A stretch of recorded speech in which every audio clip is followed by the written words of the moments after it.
Micro অবজারভারকে সপাটে চড় দক্ষিণ দিনাজপুরের কুমারগঞ্জে, আর এই নিয়ে হাওয়া গরম।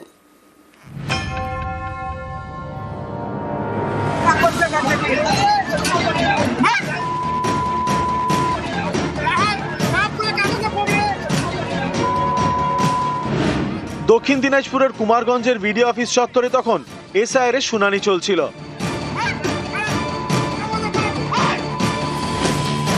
হিয়ারিং এর কাজ করছিলেন মাইক্রো অবজারভার দিব্যেন্দু গড়াই। আচমকাই গরম হয়ে ওঠে পরিস্থিতি। প্রত্যক্ষদর্শীদের দাবি, শনিবার শুনানিতে আসা কয়েকজন ঘিরে ধরেন অবজারভারকে, তারপরেই সপাটে চড়।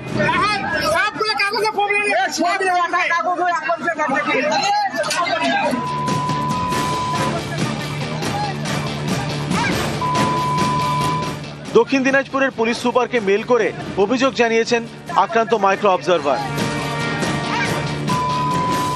আমরা রিপোর্ট চেয়েছি, উনি বালুরঘাটে থাকতেন, এলআইসি অফিসার ছিলেন। উনি এফআইআর করেননি। এন্ড ওখানে যা আছে এখন সিস্টেম একদম ঠিক আছে, ওখানে অল ল অ্যান্ড প্রবলেম নেই, ওখানে হিয়ারিং চলছে। বাকি ডিএম যা দেখছেন ফুল রিপোর্ট আমাকে দেবেন। এটাই পশ্চিমবঙ্গের চিত্র। এখানে সিবিআই আক্রান্ত, ইডি আক্রান্ত, যুক্তরাষ্ট্র ব্যবস্থা আক্রান্ত, সাংবিধানিক রীতিনীতি আক্রান্ত, এসআইআর এর মাইক্রো অবজারভার তিনিও আক্রান্ত হবেন, এটাই স্বাভাবিক। এসআইআর এর নামে কার্যত সাংবিধানিক ব্যবস্থাকে চ্যালেঞ্জ করছেন এবং তাদের আক্রমণ করছেন। এই আক্রমণ সাংবিধানিক ব্যবস্থার বিরুদ্ধে আক্রমণ। কোনো অপ্রীতিকর ঘটনা কোনো অবস্থায় তৃণমূল কংগ্রেস চায় না, কিন্তু ইলেকশন কমিশন নানাভাবে মানুষকে উত্তেজিত করছে, প্ররোচিত করছে, অস্তিত্বের শিকড় ধরে টান মানছে। বারবার এই অবজারভার, মাইক্রো অবজারভার যেন নাম বাদ দেওয়াটাকে নিশ্চিত করার জন্য এদেরকে সমস্ত লেঠেল বাহিনীর মতো পাঠানো হচ্ছে।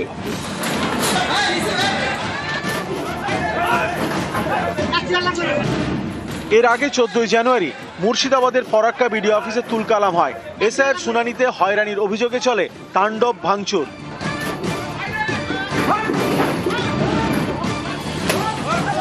ঘটনাস্থলে দেখা যায় ফরাক্কা তৃণমূল বিধায়ক মনিরুল ইসলামকে।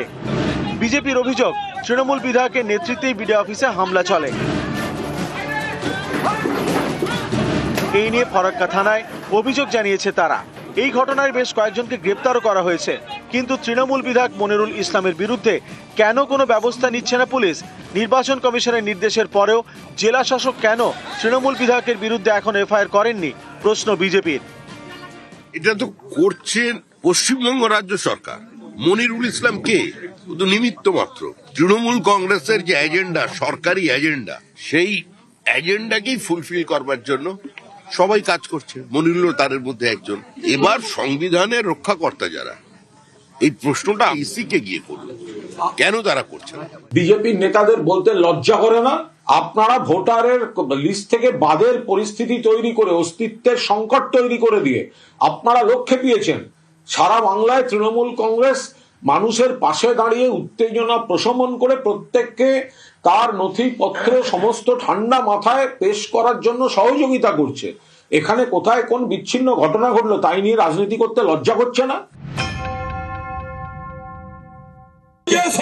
আর মামলা হোক, মানুষের হকের জন্য, মানুষের দাবির জন্য মনিরুল ইসলাম ছিল, আছে, সামনের দিনে থাকবে। নিউজ 18 বাংলা। সমবায় ভোট নিয়েও গরম নন্দীগ্রাম। রবিবার ভোট, শনিবার রাতে হামলা, পাল্টা হামলা, বিজেপি তৃণমূলের মারামারি, গরম ভাঙরও, আর সেখানে আইএসএফ তৃণমূল সংঘর্ষ, হয় বোমাবাজি।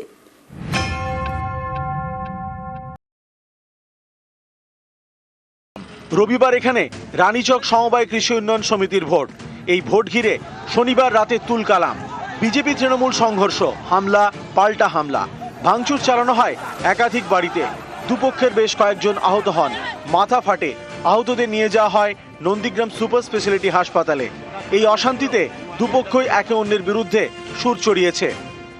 এই নির্বাচনকে কেন্দ্র করে গতকাল রাত্রে বিজেপি আশ্রিত দুষ্কৃতীরা আমাদের তৃণমূল কংগ্রেসের সমর্থিত এই সমবায়ের প্রার্থী তাদের বাড়ি ভাঙচুর করে এবং আমাদের যারা ভোটার কর্মী তাদেরকে ভয় দেখায়, সন্ত্রাস সৃষ্টি করে।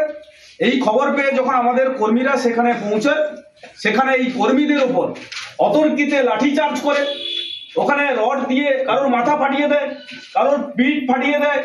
রানীচক সমবায় সমিতির নির্বাচনে গতকাল রাত্রিতে আমাদের হরিজন পল্লীতে আক্রমণ চালিয়েছিল, একজনের মাথা ফাটিয়ে দিয়েছে। হরিজন পল্লীর যে এলাকার মানুষজন খেপে গিয়ে ওদের উপরে কিছুটা টর্চারিং করেছে। পুলিশ পরে এসে ওদেরকে সঙ্গে করে নিয়ে এসে হরিজন পল্লীতে ব্যাপক লাঠিচার্জ করেছে তৃণমূলকে রক্ষা করার জন্য।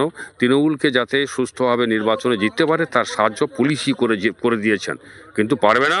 আমরা দৃঢ়তার সঙ্গে তার প্রতিরোধ করেছি এবং আজও প্রতিরোধ করব। সমবায় ভোটের পরেও ঝামেলা শেষ নেই, ফের গরম হয়ে ওঠে নন্দীগ্রাম।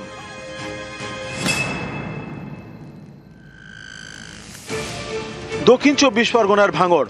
রবিবার সকাল এখানে আবারও আইএসএফ তৃণমূল সংঘর্ষ, হয় বোমাবাজি। 21শে জানুয়ারি কলকাতায় সভা করে আইএসএফ, অভিযোগ সেই সভায় যাওয়া নিয়ে অশান্তির সূত্রপাত। এদিন সকালে উত্তর কাশীপুর থানার কাটাডাঙ্গায় উত্তেজনা ছড়ায়। তৃণমূল আইএসএফের মধ্যে বেঁধে যায় সংঘর্ষ, আহত হন দু দলেরই বেশ কয়েকজন। 21শে জানুয়ারি মিটিং নিয়ে আমাদের একটা ব্যাপক লোক যায়, কানাডাঙ্গা ঘুরতে 4-4টে গাড়ি যায়। ওনারা কদিন ধরে বাড়িতে গিয়ে হুমকি দিচ্ছে। আমাদের ছেলেরা বলে সেখানে প্রতিবাদ করতে যায়, হুমকি কেন দিচ্ছি? ওরা এসে লাঠি ছোটা বোম বন্দুক গুলি নিয়ে এসে আমাদের ছেলের উপর হামলা করে। এমনকি একজন পঞ্চায়েত সমিতি ইলেক্টেড ক্যান্ডিডেট এর আগেও হামলা হয়েছে, তারা পুলিশ কোনো স্টেপ নেয়নি। এখনো পর্যন্ত পুলিশ থেকে এখানে মার খাওয়ানো হচ্ছে, আমার বাপ থেকে শুরু করে, ভাই থেকে শুরু করে, মাদার থেকে শুরু করে। ওরা আমাকে পায়নি, এই হিসাবে এসে বাড়ি এসে হামলা করে মারছে। প্রত্যেকটা সগাতের গুন্ডা। আমাদের 4 থেকে 5 জন আহত হয়েছে, আরো কয়েকজন আহত হয়েছে। কেন মারা হলো? পুলিশ যদি কোনো স্টেপ না নেয়, এর থেকে বৃহত্তম কি হবে এটা সময় বলে দেবে। ভোটটাই ভিত্তিহীন। এটা ওইদুল কি জিনিস সারা সমগ্র ভাঙড়ের মানুষ জানে।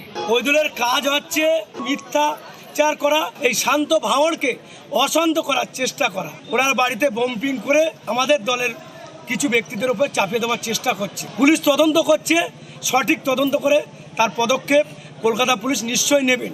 কিন্তু আমি ওইদুলকে বলবো যে এখনো সময় আছে ভাই, সতর্ক হয়ে যাও। কিন্তু এইসব কাজকলাপ মানুষ, ভাঙড়ের মানুষ মেনে দেবে না। নন্দীগ্রাম থেকে সুজিত ভৌমিক এবং ভাঙড় থেকে কল্যাণ মণ্ডল, নিউজ 18 বাংলা। নিউজ